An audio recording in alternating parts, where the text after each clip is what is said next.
Many people assume that cabin crew members leave Emirates after only 1 year because the job is too difficult or because the salary is too low. While pay and workload can definitely be factors for some crew members, the main reason is often something else: the lifestyle. Working for Emirates is a unique experience. You are not only starting a new job, but you are also moving to a new country, adapting to a different culture, being away from family and friends, and living a completely different daily life. You constantly have to adjust to changing schedules, long-haul flights, jet lag, and irregular working hours. For some people, the reality is very different from what they imagined before joining. The first year is usually the biggest adjustment period.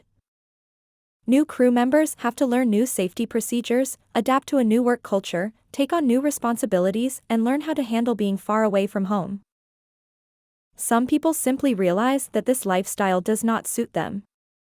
I also think that, in today's world, some people underestimate the importance of patience, resilience, discipline, and commitment. Every job has difficult days, whether you work in aviation, healthcare, customer